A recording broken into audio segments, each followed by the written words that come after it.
Cory LaJoie was having a good day at Las Vegas Motor Speedway, running in the top 10 for much of the race. However, in the final stage, things would go south for him, and he would end up in a 32nd place finish.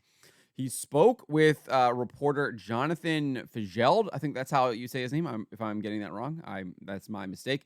Where he accuses Carson Hocevar of putting him into the fence, and then claims that Brad Keselowski wrecked him.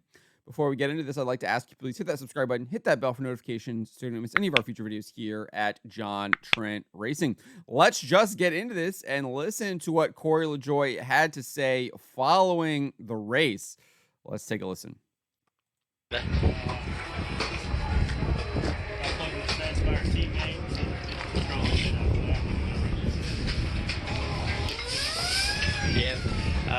What's the conversation going to look like about just an incident like that?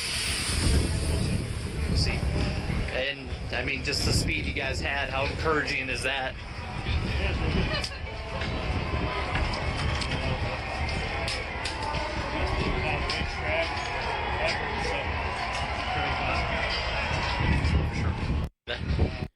So obviously he says he got plugged into the fence by his teammate, and then he's asked about the conversation, and he said, we'll see. He also does say that he was spun out by Brad Keselowski.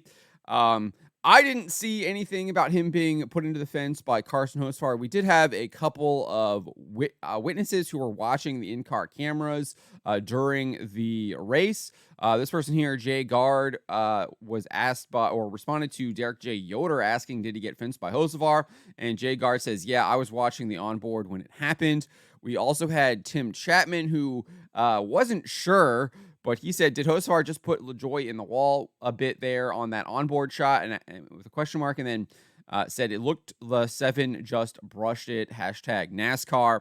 So it does, based on these witnesses, it does sound like Hocevar might have put LaJoie into the wall. Hard to actually know without seeing the video of it.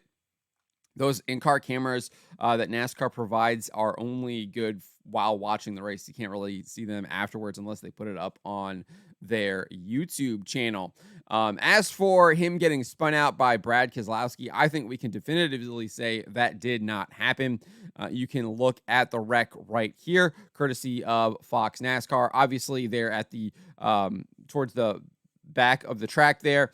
You can see Brad is right behind Cory LaJoie, but I do not think Brad Keselowski actually touches him whatsoever. Let's take a look at this replay right here. You can see there, it does not look like Brad touches him, and LaJoie kind of just spins out, hits the wall, and then I think he comes back down the track here and really just kind of bounces right there. Bang, really kind of tough hit right there.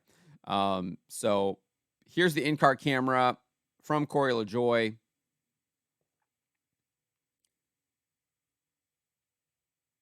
Spinning there. I think his tire pops right here.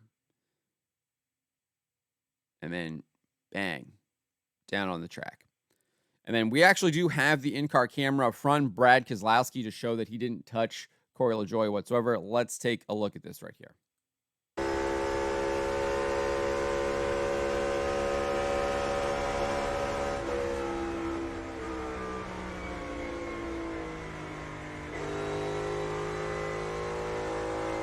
So you can see very clearly right there that Brad Keselowski did not touch him whatsoever. In fact, as they said during the broadcast, I think it was Kevin Harvick, you can tell that Brad was closing really fast and Cory LaJoie was kind of already off the gas, it seemed like, and that was allowed Brad to really close because he already kind of felt the problem.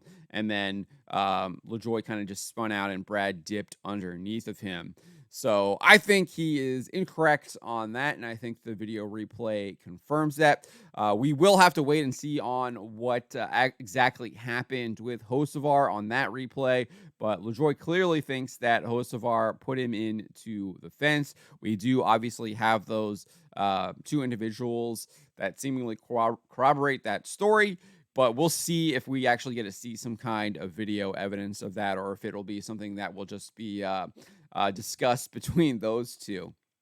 But let me know what you guys make of what Cory LaJoie had to say there. Obviously, you could tell he was frustrated with the finishing in 32nd after running in the top 10 most of the day. And I have to say, those Spire cars, aside from Zane Smith, who I think he had some issues early on that wounded his car, they were running very well. Carson Hocevar, I think, got a top 15 finish, and Cory LaJoie was probably on pace for that as well. So look for those cars to continue to do well on these mile and a halves and hopefully improve as the season goes along. Really encouraging to see them do well and have another competitive team out there that could potentially make a play for the win outside of the super speedways. But let me know what you guys make what Cory LaJoie had to say here in the post race. Let me know in the comments below.